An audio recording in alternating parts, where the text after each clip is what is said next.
Tumsifu Yesu Kristo. Akamkazia macho, akampenda.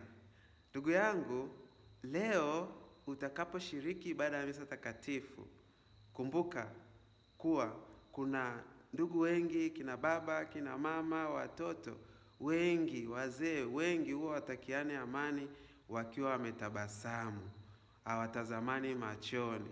Kama wewe ni mmoja wapo, hautabasamu, haumshiki mkono mwenzako kwa kumtazama pia machoni, leo fanya zoezi la kawaida. Fanya marekebisho tafadhali. Please, na kuomba.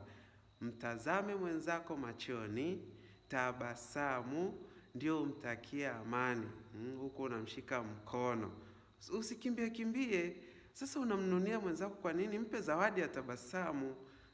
Kama una changamoto mbalimbali, mwachie Yesu hapo kanisani. Kama anavyosema, njooni kwangu ninyi mnaosumbuka na kuelemewa na mizigo. Kwa hiyo ndugu yangu, nakuomba umpe mwenzako tabasamu. Nakumbuka, unavyotabasamu na wewe mwenyewe unajipa zawadi. Kwa sababu hiyo ni zawadi pekee unaweza kumpa yeyote. Tumsifu Yesu Kristo. Kwa hiyo nakutakia kila laheri, fanya hilo zoezi. Ni jambo la kawaida lakini na msingi mkubwa na maana kubwa sana na upendo mkubwa sana.